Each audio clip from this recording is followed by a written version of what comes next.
Olá, meu nome é Júlia e eu vou dar início ao seminário 4 sobre máquinas de Turing. E meu objetivo aqui é introduzir o tema e falar sobre alguns aspectos básicos e algumas contextualizações importantes. Para começar, é muito interessante a gente entender o contexto histórico em que as máquinas de Turing foram criadas. Nos anos de 1930, a matemática ele vivia um momento muito grande de formalização de muitos problemas que os matemáticos pensavam na época, e um deles era o problema da decisão. Esse problema foi proposto por David Hilbert em 1928, e o Hilbert ele queria saber se existia um procedimento mecânico capaz de decidir a verdade ou falsidade de qualquer afirmação matemática. Então, ele queria entender se todos os problemas matemáticos poderiam ser resolvidos de forma algorítmica. Foi justamente nesse cenário que, querendo resolver esse problema, que Alan Turing ele publica um artigo em 1936, que é justamente neste artigo que ele introduz um modelo conceitual de uma máquina universal, que posteriormente foi chamada de máquina de Turing e é o que a gente vai abordar hoje. E esse foi um resultado muito revolucionário na época e ajudou muitas coisas e problemas que estavam sendo enfrentados no momento e até nos dias atuais, né? Algo que impactou bastante toda a computação. Agora, falando um pouco sobre definição, em termos mais simples, uma máquina de Turing é uma abstração que simula um dispositivo mecânico capaz de executar qualquer cálculo ou algoritmo por meio de um conjunto finito de regras. Então, algo muito importante de destacar é que ela não é uma máquina física em si, ela é uma construção idealizada que descreve como resolver problemas de forma sistemática. E o que torna esse modelo tão poderoso é justamente essa universalidade, uma característica muito marcante das máquinas de Turing. Então, elas, teoricamente, conseguem computar qualquer coisa que seja computável, desde operações simples até programas mais complexos, como os programas que rodam hoje em dia nos computadores. É, então, acabou que as máquinas de Turing, elas são a base da definição formal do que a gente chama de algoritmo. E por isso acaba sustentando a teoria da computação moderna. Então, é algo muito importante. Agora, falando um pouco sobre componentes de uma máquina de Turing. Primeiro, a gente tem uma fita infinita, funciona como a memória da máquina. Ela é uma linha dividida em células, e cada célula ela pode conter um símbolo de um alfabeto finito, ou pode conter um espaço em branco também. A fita ela é infinita em ambas as direções, tanto para a esquerda quanto para a direita. E ela pode conter símbolos, como eu falei anteriormente, ou pode estar em branco e os símbolos serem escritos durante a computação, né?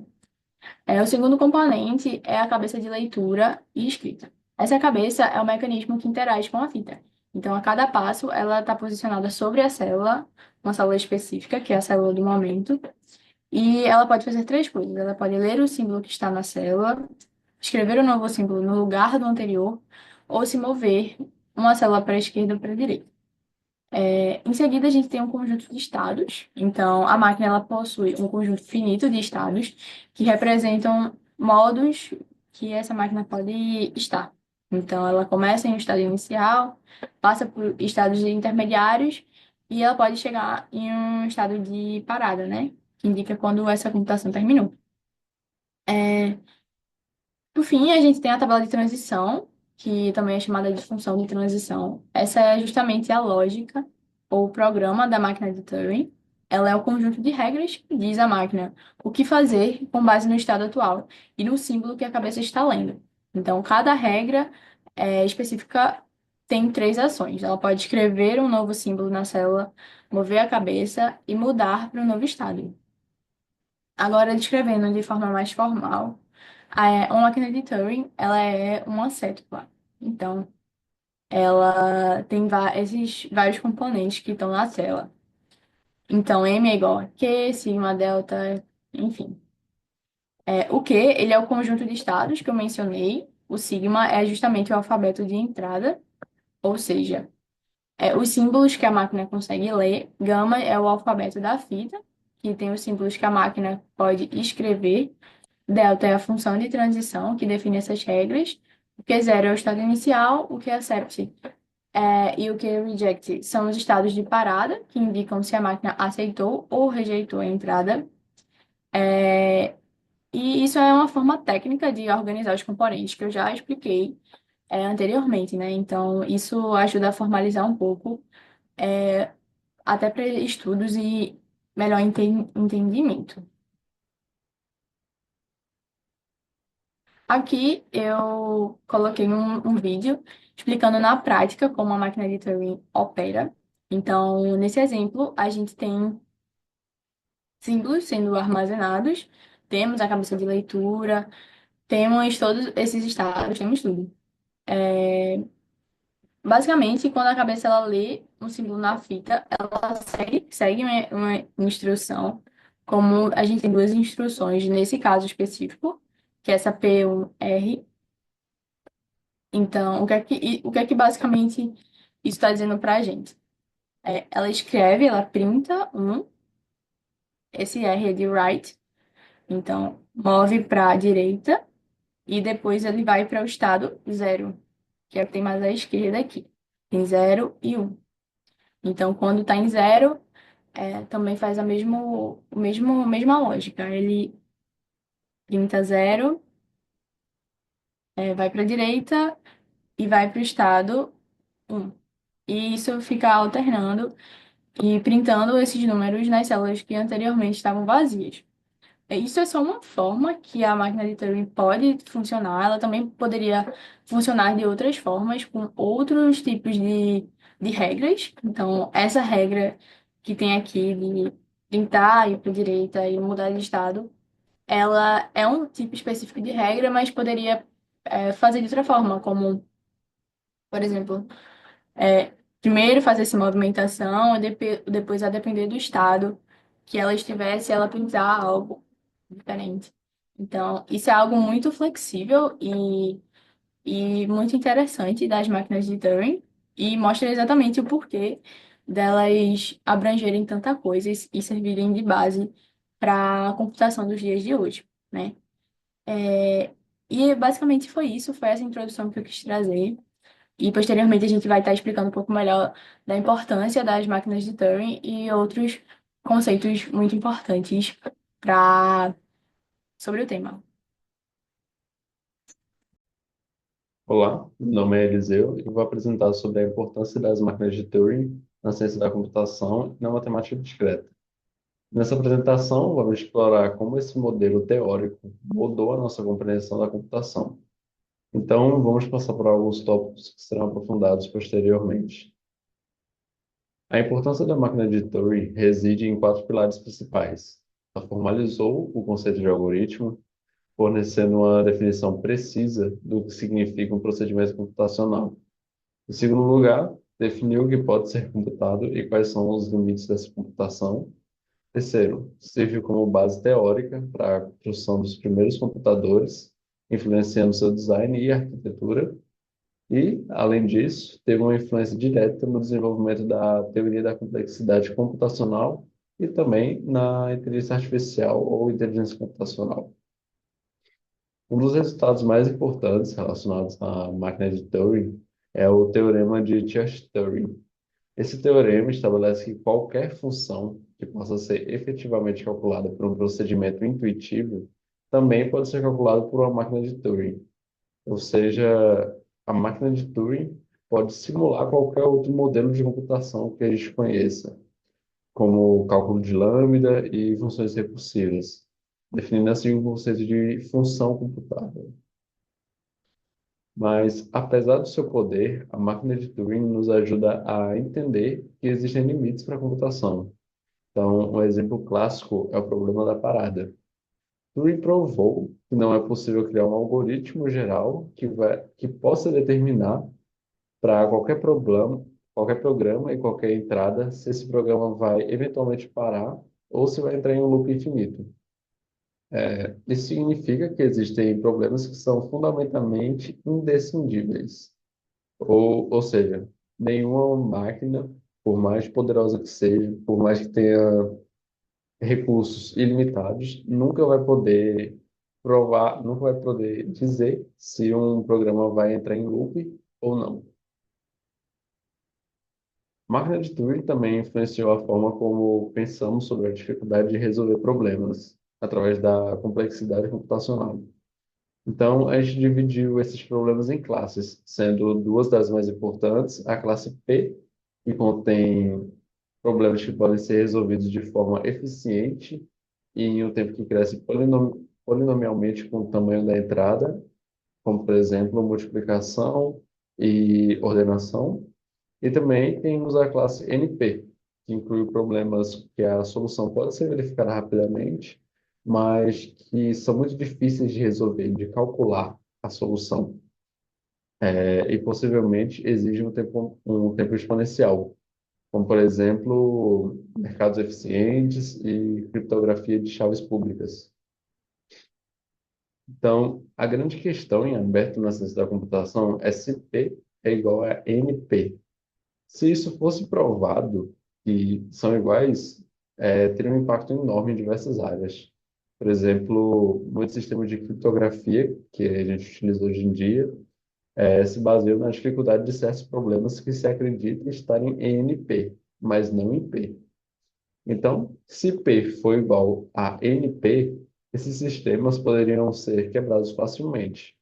Então, a gente teria um alto impacto em criptografia, segurança de redes, mas também, se fosse provado que P é igual a NP, a gente, a gente saberia que é possível encontrar soluções ótimas para problemas que são muito custosos hoje em dia. A influência da máquina de Turing vai além da teoria da computação. Ela também teve um impacto significativo em outras áreas da matemática, como a definição de números computáveis na teoria dos números, e serviu como base para conceitos importantes na criptografia, como funções de hash e provas de complexidade, e auxiliando no desenvolvimento de teoria das linguagens formais e autômatos, que é fundamental para a criação de compiladores e interpretadores de linguagem de programação. Bom, acredito que com isso é possível visualizar que a máquina de Turing é muito mais do que um modelo teórico abstrato. Ela é a base formal sobre a qual se constrói grande parte da ciência da computação e da matemática discreta. Ela nos permite entender o que pode ser computável ou não, quais são os limites dessa computação e como podemos medir a eficiência dos algoritmos. Então, com certeza, seu legado continua a moldar a nossa compreensão do mundo digital e a impulsionar novas pesquisas e descobertas. Fala pessoal, me chamo Lucas Francisco e vou apresentar para vocês um pouquinho sobre os limites da computação. Bom, a computação ela tem capacidades incríveis, mas também possui algumas barreiras que não podem ser ultrapassadas. Então hoje vamos falar sobre os limites do que é possível calcular e do que não pode ser resolvido jamais por algum computador. Bom, esses limites são importantes na prática porque podemos acabar dando de cara com eles diariamente, como por exemplo na segurança digital, onde a indecibilidade de certos problemas impede que possamos construir ferramentas perfeitas capazes de detectar falhas ou prever todos os comportamentos maliciosos de um sistema. Já na inteligência artificial, por exemplo, enfrentamos limites ao tentar construir sistemas ou algoritmos que consigam resolver problemas complexos ou tomar algumas decisões com garantia de correção, por conta principalmente da complexidade do problema ou da ambiguidade na maneira como o problema é apresentado para a IA. Bom, sobre os limites na decidibilidade, podemos dividir os problemas computacionais entre os que têm solução garantida por um algoritmo e aqueles que estão fora do alcance de qualquer cálculo sistemático. Então, vocês podem ver na esquerda, existe aí um código hipotético de um radar, né, de velocidade de 60 km por hora. Se a gente define o limite e pega a velocidade, nós podemos fazer algumas comparações para saber se a velocidade se encaixa em cada um desses casos. Como vocês podem ver também, a gente consegue enquadrar todos os possíveis, né? Que é uma multa gravíssima, grave, média, leve e nenhuma infração. Então, esse é um problema decidível, é um problema em que a gente consegue construir um algoritmo para resolvê-lo. Já no caso do problema da parada de Turing, ou, por exemplo, o problema da equivalência de máquinas, em que, dado dois programas, existe um algoritmo capaz de determinar se eles produzirão os mesmos resultados sempre, mas Turing provou que isso é impossível, e isso é um problema indecidível. Bom, o problema da parada e a sua implicação. Um dos principais problemas, né, do limite computacional é justamente o problema da parada. E, bom, se houvesse um algoritmo capaz de resolver todo e qualquer problema, ele seria muito útil para resolver vários outros problemas matemáticos. No entanto, o Alan Turing provou que tal algoritmo é impossível, revelando uma restrição fundamental na maneira como podemos computar problemas. Isso significa que há simplesmente, né, problemas que não possuem respostas que venham, né, das máquinas. Ou seja, as máquinas não podem resolver todos os problemas. Ah, Passando também para um outro exemplo, que é a função Busy Beaver, elas nos mostram um tipo de crescimento tão rápido que é impossível para qualquer algoritmo computá-lo de forma geral. Isso nos leva a outro limite, né? Existem funções que crescem mais rápido do que qualquer problema pode prever. Esse é um exemplo de como alguns problemas ultrapassam qualquer mecanismo de computação, ou seja, aí a gente vê claramente um dos limites da computação. Bom, a função, né, Busy Beaver, retomando está relacionada justamente ao número de passos, o número máximo de passos que uma máquina de Turing pode executar antes de parar, né? Mas, bom, estudando isso aí, o que isso significa? Mesmo que tivéssemos computadores infinitamente rápidos, ainda assim, não poderíamos calcular seus valores para entradas muito grandes. Essa noção de crescimento incomputável também aparece em outros contextos da matemática e da ciência da computação, como em problemas de otimização e teoria da complexidade. Isso nos mostra que, além de problemas indecidíveis, há problemas que não são computáveis em teoria, quer dizer, que são computáveis em teoria, mas tão complexos que não podem ser resolvidos de maneira prática dentro do universo físico.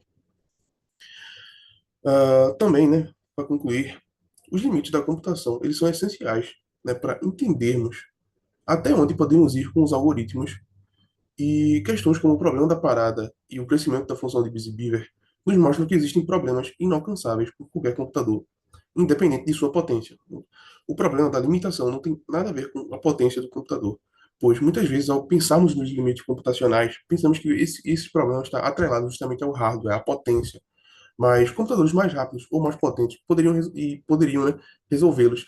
Mas esse não é o caso. Esses problemas não são limitados por hardware ou por velocidade de processamento, mas sim por barreiras matemáticas fundamentais que nenhum avanço tecnológico pode superar.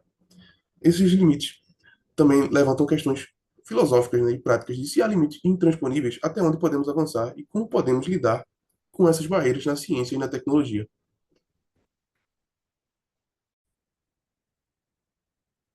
Olá, me chamo Lucas Matheus. Vou fazer uma apresentação introdutória sobre uma teoria da computação bastante interessante chamada de Buzz-Beaver, ou também conhecida como algoritmo do castor ou até castor ocupado. Ela foi introduzida pela primeira vez pelo matemático Tibor Hadot em 1962 no seu artigo On Non-Computable Functions. Hadot criou essa função para exemplificar uma ideia de que mesmo em sistemas computacionais extremamente simples, como uma máquina de Turing com um número fixo de estados e um alfabeto binário, ou seja, 0 ou 1, é possível definir uma função que cresce mais rapidamente do que qualquer outra função computável. Isso demonstrou que há limites fundamentais para o que pode ser alcançado por algoritmos. Uma vez que se fosse possível computar a função Busy-Beaver, também seria possível resolver o problema da parada, o que é indecidível segundo o teorema de Turing, que será aprofundado mais adiante. Nesse contexto, ilustra a evolução das ideias em computabilidade e a descoberta de funções que ultrapassam os limites dos algoritmos. E também ressalta como questões aparentemente simples podem levar a resultados que tocam nas fronteiras da matemática, influenciando áreas como a teoria da complexidade, a lógica e até a filosofia da ciência. Esse conceito, embora pareça simples inicialmente, nos leva a reflexões profundas sobre o que é e o que não é computável, o que nos faz refletir sobre os limites dos algoritmos. O BuzzBeaver se baseia na ideia de encontrar, dentre todas as máquinas de Turing, com um número fixo de estados, aquela que produz a maior quantidade de símbolos, por exemplo, números uns, ou que realiza o número de passos, o maior número de passos antes de parar. quando iniciada com a fita em branco, ou seja, tem o objetivo de maximizar a atividade de uma máquina de Turing, seja pelo número de uns escritos na fita ou pelo número de passos executados até a parada. Aqui podemos ver como esse crescimento de passos para n estados cresce mais rápido do que uma fórmula exponencial, por exemplo. Embora Hadot tenha criado a função Busy, que seria essa, ela consegue definir o número exato de estados até quando o número de uma máquina é 4. A partir do 5, como podemos ver aqui, pelo menos é, 4.098 estados para quando. Não, 4.098 passos para quando o estado é 5. Ou seja, isso é praticamente incomputável. Esse aspecto implica que a função Busy cresce tão rapidamente que ultrapassa qualquer função computável. Isso significa que não existe nenhum algoritmo geral que consiga calcular a função Busy para todos os valores de n, como podemos ver aqui. Em termos conceituais, a função Busy não é apenas um exemplo de problema difícil ou incrivelmente complexo. Ela demonstra que mesmo os sistemas computacionais mais simples podem produzir resultados que fogem de qualquer previsão algorítmica, podemos dizer assim. Essa propriedade extremada serve como uma prova de existência de limites fundamentais para a computação. Ou seja, ela é um exemplo de como certos problemas, apesar de ser bem definidos, não possuem uma algorítmica geral, uma solução algorítmica geral. Ao nos depararmos com problemas como o Busy Beaver, podemos ver que a computação, embora extremamente poderosa, possui barreiras fundamentais que nos forçam a repensar o que é possível resolver por meio de algoritmos. Aí, a partir dessas características apresentadas pelo Busy Beaver, podemos abordar a propriedade de incomputabilidade, que será explorada mais adiante.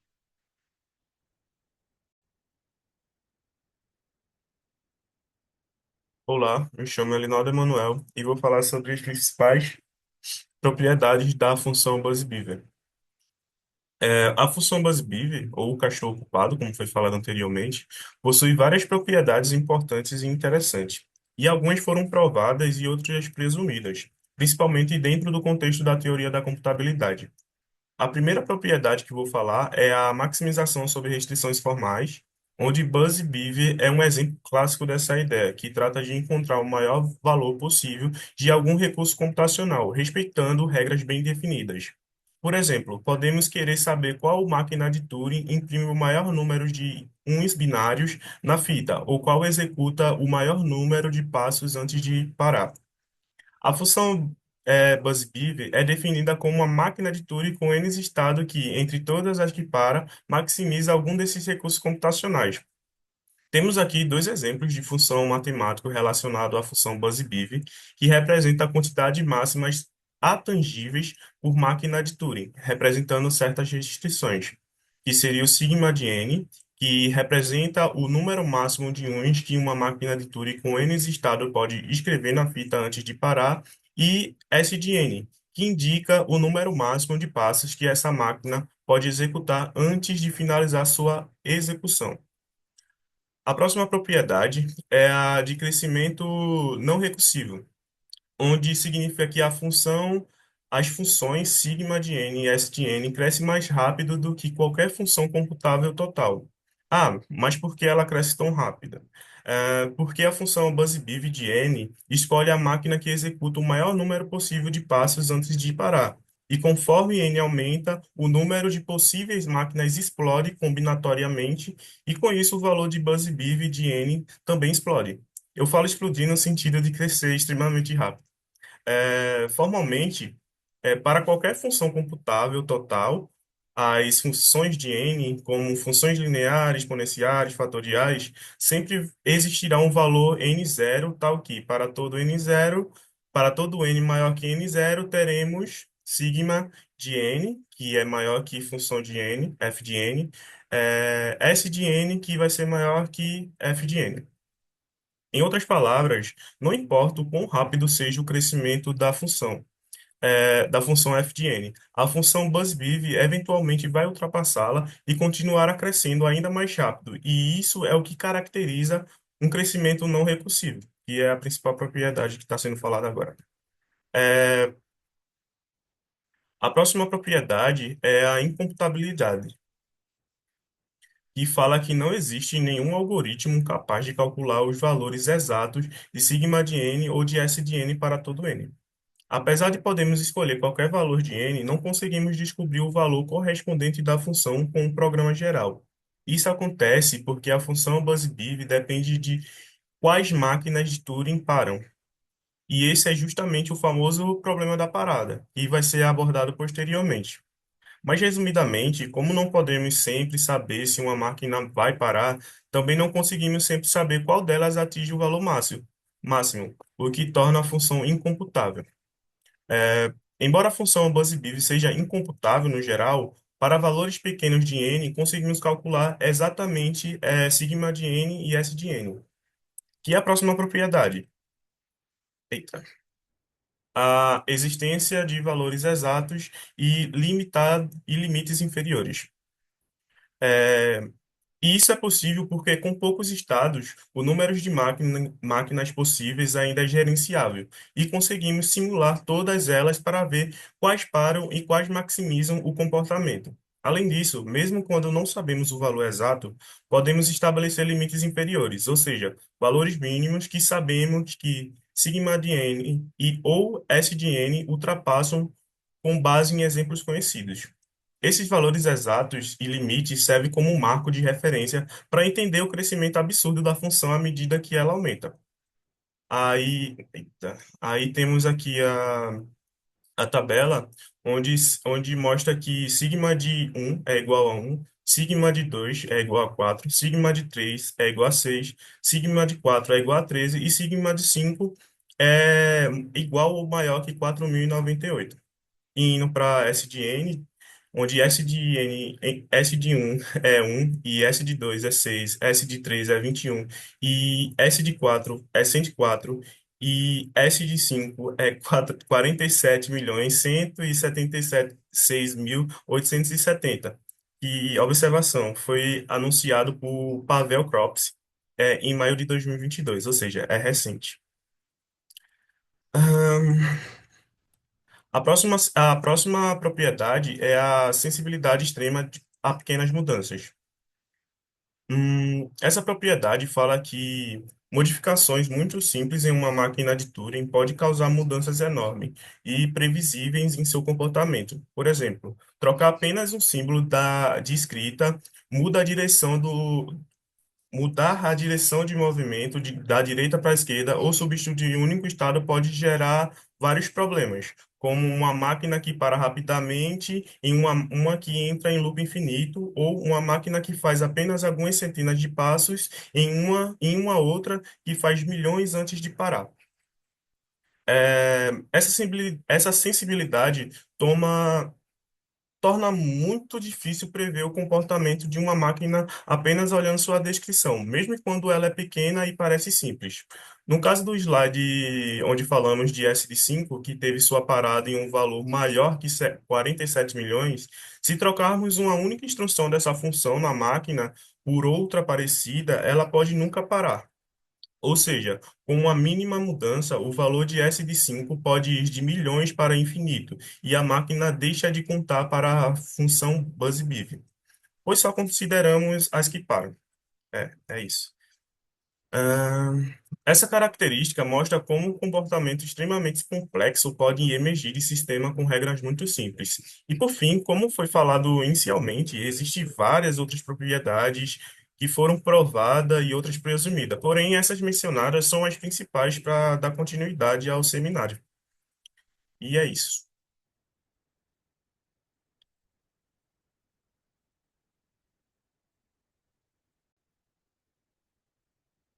Olá, meu nome é Guilherme e hoje eu vou apresentar sobre os impactos do Buzzy Beaver na computação e coisas intrigantes acerca das implicações que é possível fazer a partir dessa função matemática. Bom, inicialmente, a função Buzzy Beaver ela nos enfatiza sobre as distinções entre o campo da computação e da matemática.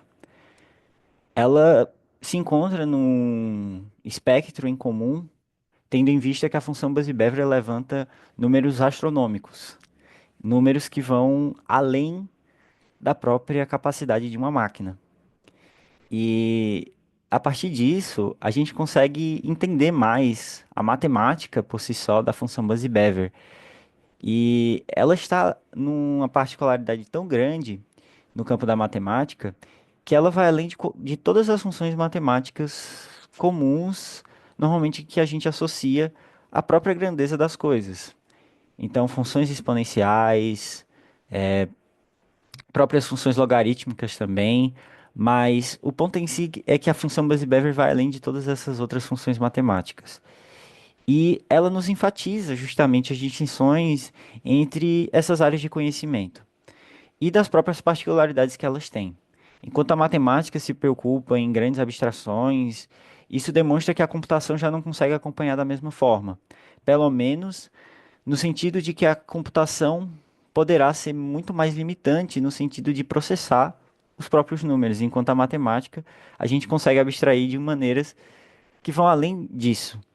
Mas a função Busy-Beaver, ela é uma função tão complexa e tão difícil de ser trabalhada que quando se foi comprovada cientificamente a função para quatro estados, demorou cerca de 40 anos para ser comprovada a função com cinco estados, que aliás foi comprovado cientificamente ano passado apenas.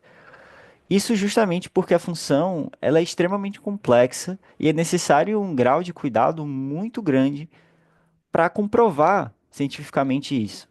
Apesar de essa função já ter sido especulada antigamente, justamente na década de 80, que ela não passaria de 47 milhões aproximadamente, não havia uma comprovação científica de fato da coisa. Então, só conseguiu ser comprovada 40 anos depois. E isso mostra o quão essa função é extremamente particular. Há muitos matemáticos e cientistas da computação que acreditam que essa função matemática para seis estados não vai ser comprovada. Ou melhor dizendo, ela não, ela vai além de toda a matemática que a gente está comumente associado. E muitos já dizem que a humanidade pode até acabar antes de saber de seis estados ou até de sete estados. E uma coisa interessante acerca sobre o que está sendo feito para calcular a função para seis estados, já está sendo criado operadores aritméticos próprios dessa função, justamente por trabalhar com números extremamente grandes. E justamente diante disso, a função Busy-Beaver, ela nos dá um certo ar de, uau, realmente a gente está falando de algo que é surreal, por vezes até inimaginável. E justamente disso levantam certos entusiastas dessa função matemática. Não é raro ver alguns relatos na internet sobre pessoas que, por exemplo, conheceram essa função quando tinham 10 anos e ficaram extremamente felizes de saber sobre essa novidade agora já aos 50 anos, já que essa novidade sobre as máquinas de cinco estados foi feita ano passado, foi comprovado cientificamente ano passado. E isso é tão estranho de se pensar que uma pessoa, quando tinha 10 anos, digamos assim, os avanços que tinham na área eram similares, foram, melhor dizendo, né, a função de máquina para quatro estados, função Busy-Beaver para quatro estados, permaneceu por 40 anos intacta. E muitos até acreditavam que ela nem conseguiria ser calculada já para cinco estados. Então, isso até mostra os avanços da tecnologia que foram muito além do que era esperado na década de 80. E esse cálculo só conseguiu ser comprovado também por conta das grandes capacidades computacionais que foram alcançadas durante o século XXI. E a partir disso, eu acho que é válido ressaltar que a função Busy-Beaver ela não tem uma aplicação tão fundamental, já que ela é de algum modo uma certa curiosidade matemática e que as pessoas que trabalham normalmente com ela são certos entusiastas dessa função, já que ela vai além de muitas das coisas que a gente está comumente associado. Mas é uma função que justamente nos traz esse grau de abstração tão grande que vai além da própria capacidade da máquina. Olá pessoal, me chamo Matheus e hoje eu vou falar com vocês um pouco sobre os números computáveis, introduzindo a sua definição, suas principais propriedades e a sua importância no mundo da computação. A definição de um número computável é a seguinte: um número n é dito como computável se existe alguma máquina de Turing qualquer capaz de calcular os seus dígitos decimais com uma precisão r, isto é, para todo r maior ou igual que 1. Resumidamente, n vai poder ter seu valor aproximado com uma margem de erro arbitrariamente pequena através de um processo mecânico. Consequentemente, o conjunto dos números computáveis vai ser formado por todos os números que podem ser escritos através de operações matemáticas bem definidas. Falando agora um pouco sobre as suas principais propriedades. Uma delas é sua alta densidade nos reais. Essa propriedade afirma que para quaisquer dois números reais, sempre vai existir pelo menos um número computável n, uma vez que esse n vai poder se aproximar de qualquer número real com a precisão desejada. Falando agora sobre a enumerabilidade de seu conjunto. A cardinalidade do conjunto dos números computáveis, por estar diretamente relacionada à quantidade de máquinas de Turing que existem, faz com que esse seja, apesar da alta densidade nos reais, um conjunto enumerável. Além disso, os números computáveis também possuem fechamento sobre operações aritméticas. Isso implica que se A e B forem computáveis, então operações como A mais B, A vezes B e A dividido por B, nesse último caso, somente se B for diferente de zero, também vão resultar em números computáveis. Falando agora um pouco sobre sua importância computacional. A importância computacional dos números computáveis é enorme, uma vez que no próprio funcionamento dos computadores são processados apenas números desse tipo. Para exemplificar melhor, no momento que um engenheiro utiliza um software de design gráfico, a renderização das curvas é completamente dependente de aproximações de números como π. De forma semelhante, quando um astrônomo deseja calcular a órbita de um planeta, ele vai necessitar das aproximações. E até mesmo no momento que um músico vai imprimir o arquivo MP3, os números computáveis estarão presentes. Trazendo agora para um cenário mais atual, esses números têm estreita relação com o desenvolvimento das inteligências artificiais, uma vez que, apesar dos algoritmos que formam as IAs estão envolvidos com processos muito complexos de otimização e convergência, a natureza dos números computáveis vai garantir que as operações utilizem cálculos aproximados com precisão arbitrária para se obter os resultados mais estáveis possíveis.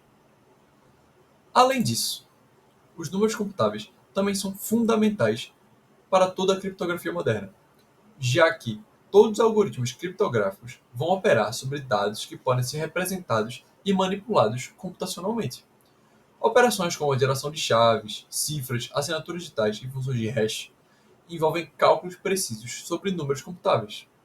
A segurança desses sistemas não vem da impossibilidade de você calcular algo, mas da enorme complexidade envolvida em determinadas operações matemáticas, todas, no entanto, baseadas em funções efetivamente computáveis. Assim, os números computáveis sustentam tanto a viabilidade quanto a segurança dos sistemas criptográficos utilizados hoje. Concluindo, em resumo, os números computáveis não são apenas uma curiosidade matemática. Eles formam a base prática sobre a qual toda a computação moderna opera, desde tarefas simples até os sistemas mais sofisticados. No entanto, por mais que eles pareçam abranger tudo que conseguimos calcular, ainda existe uma vasta região do universo matemático que escapa a qualquer algoritmo ou processo mecânico. Então, para entender melhor os limites desse processamento e o que está além do que pode ser calculado, precisamos entender o que são os números não computáveis. Olá, meu nome é Wallace e eu vim falar sobre números não computáveis. Bem, o que são números não computáveis? Números não computáveis são aqueles números em que nenhum algoritmo pode revelar a extensão dos seus dígitos. Ou seja, fazendo um paralelo com os números computáveis, em que há programas em que consegue definir a extensão dos seus dígitos, um número não computável nenhum programa vai conseguir definir a extensão dos dígitos desse número. Um exemplo de número não computável é o número de Chátem, o constante de Chátem, ou ômega de Chátem, que eu vou falar mais sobre suas definições posteriormente. Agora, por que eles existem? Pensem comigo. A maior parte dos números reais são aqueles números em que há infinitas casas decimais, em que aqueles números dessas infinitas casas não há padrão nenhum, são completamente aleatórios, e apenas uma pequena parcela, que são os números computáveis, o conjunto dos números computáveis, que são que podem ser, que podem ter que tenham um programa e podem mostrar seus algarismos para a gente, que é completamente diferente dos números não computáveis, em que não há nenhum programa que consegue mostrar, usar os algoritmos, os algarismos dele, consegue mostrar os dígitos dele, que é completamente aleatório, não há nenhuma forma de escrever, tipo completamente aleatório. O que nos faz pensar o que é a realidade, que a maior parte dos números reais, como são as casas decimais completamente aleatórias, são números não computáveis. Ou seja, a maior parte dos números reais não são computáveis, não são números computáveis. O que torna o conjunto dos números não computáveis infinitamente maior do que o conjunto dos números computáveis. Ou seja, a cardinalidade dos números não computáveis é infinitamente maior do que a cardinalidade dos números computáveis. Agora eu vou falar um exemplo de número não computável, que é a constante de Chátem.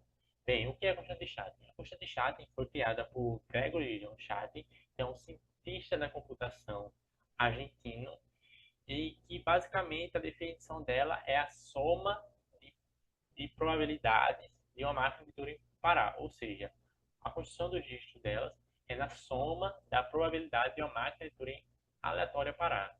Fazendo uma pequena analogia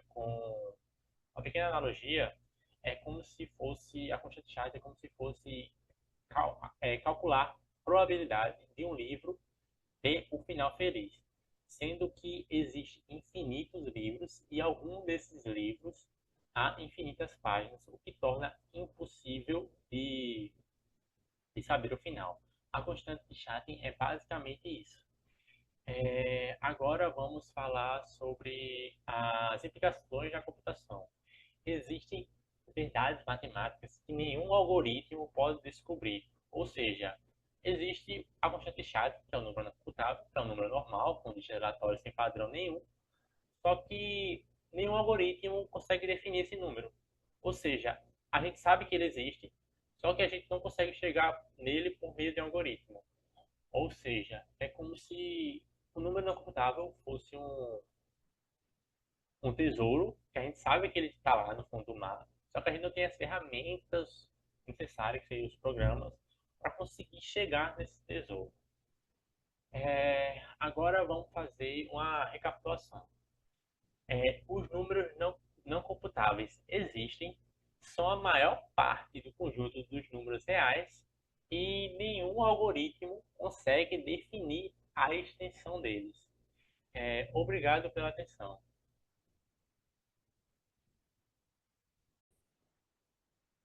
Olá, pessoal. Eu irei falar sobre as relações de temas abordados. Vamos mergulhar nas conexões entre os conceitos que exploramos até agora, que foram máquinas de Turing, Buzzy Beaver, números computáveis e não computáveis. Esses três pilares da teoria da computação, eles não vivem isolados. Na verdade, eles se entrelaçam de forma profunda, revelando juntos os limites da computação. Juntos, eles formam um ciclo fascinante, que vai do possível ao impossível, com o problema da parada, servindo como grande elo invisível que os une. Tudo começa com as máquinas de Turing, a base fundamental de todo o nosso entendimento sobre algoritmos e sobre o que significa computar alguma coisa. Elas são modelos matemáticos simples, mas incrivelmente poderosos, que nos mostram até onde uma máquina pode ir no processo de cálculo. Porém, ao mesmo tempo que elas revelam o poder da computação, elas também nos apresentam um obstáculo fundamental, o famoso problema da parada, que prova que não é possível prever, de forma geral, se uma máquina vai parar ou continuar rodando para sempre. Esse limite não é apenas uma curiosidade teórica, Ele ecoa com força nas outras áreas que exploramos e define de forma bastante concreta o que pode e o que não pode ser resolvido computacionalmente. É aí que entra o Buzzy Beaver, que pega essa ideia e a leva ao extremo. Ele propõe um desafio aparentemente simples. Entre todas as máquinas de Turing com um número fixo de estado, qual é aquela que escreve o maior número possível de um estado na fita antes de parar? Parece direto, mas logo percebemos que, para responder essa pergunta, a gente precisa saber se cada uma dessas máquinas para ou não.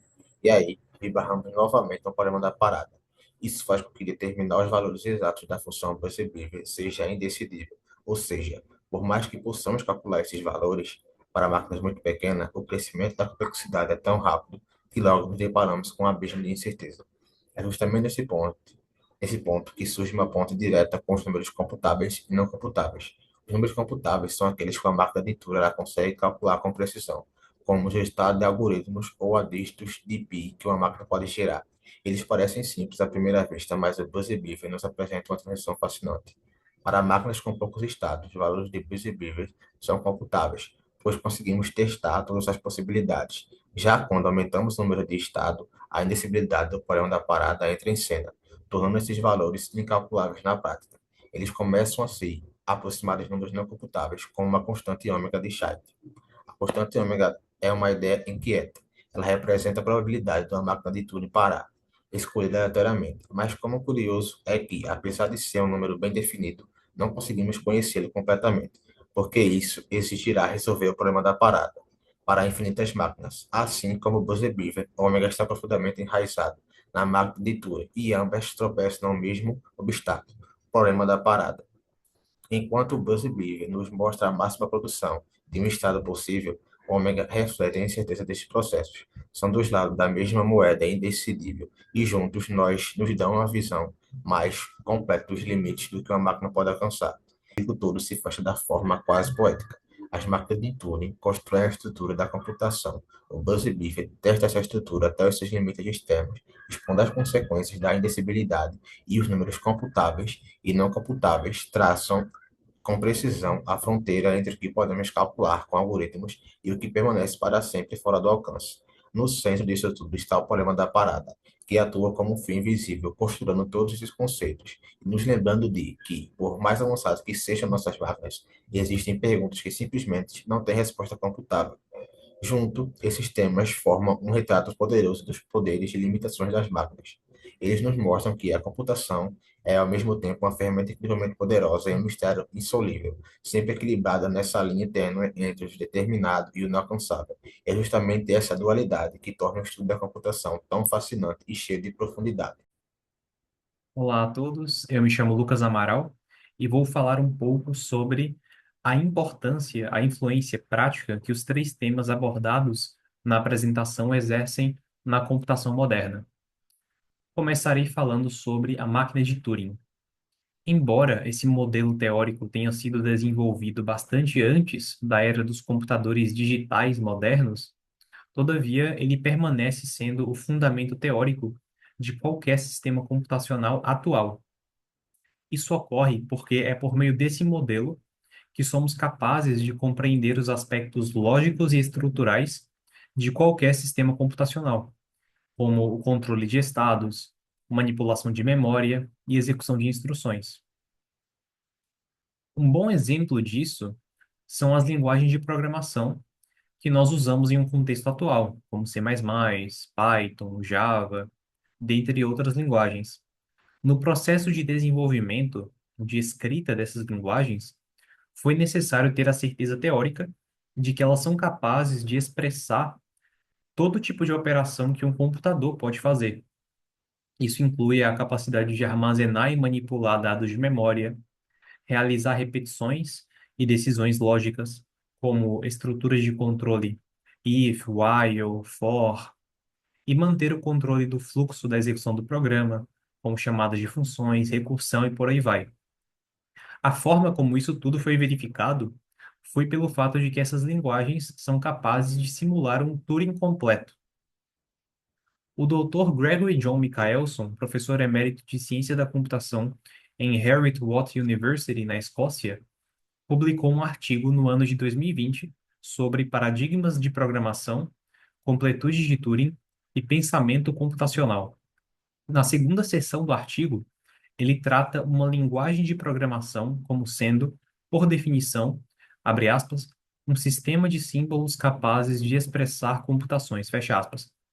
E ele diz que uma computação, seja como for expressa, deve ter uma sequência equivalente de operações em uma máquina de Turing. Então, através dessa definição, é evidente que uma linguagem de programação, por definição, depende do modelo abstrato e teórico trazido pelo sistema de Turing para avaliar a sua capacidade de expressar as computações e de performar as tarefas demandadas por um computador. E isso vale mesmo para as linguagens modernas, desenvolvidas recentemente, como o Python. Agora eu vou comentar sobre o problema do Busy Beaver. Esse problema, como já foi dito anteriormente, é um conceito que toca diretamente nos limites que se pode calcular e realizar em um contexto computacional. Recapitulando brevemente, uma função Busy Beaver se refere ao maior número de passos que um programa computacional pode tomar antes de parar, dado que o programa tenha N estados. Tendo em vista essa definição, não é difícil notar como o Busy Beaver encontra o seu lugar na influência da computação moderna. Considerando qualquer algoritmo ou função que se possa criar, não importa o quão potente uma máquina seja. Se o número do Busy Beaver não for computável, o problema que se tenta resolver jamais poderia ser resolvido. E isso pode ser um parâmetro útil para que o computador saiba até onde ele pode ir. Se nós considerarmos computadores pessoais, servidores em nuvens, smartphones, IAs modernas, redes neurais e etc., tudo o que esses sistemas computacionais podem fazer estão contidos no modelo da máquina de Turing, como já foi dito anteriormente.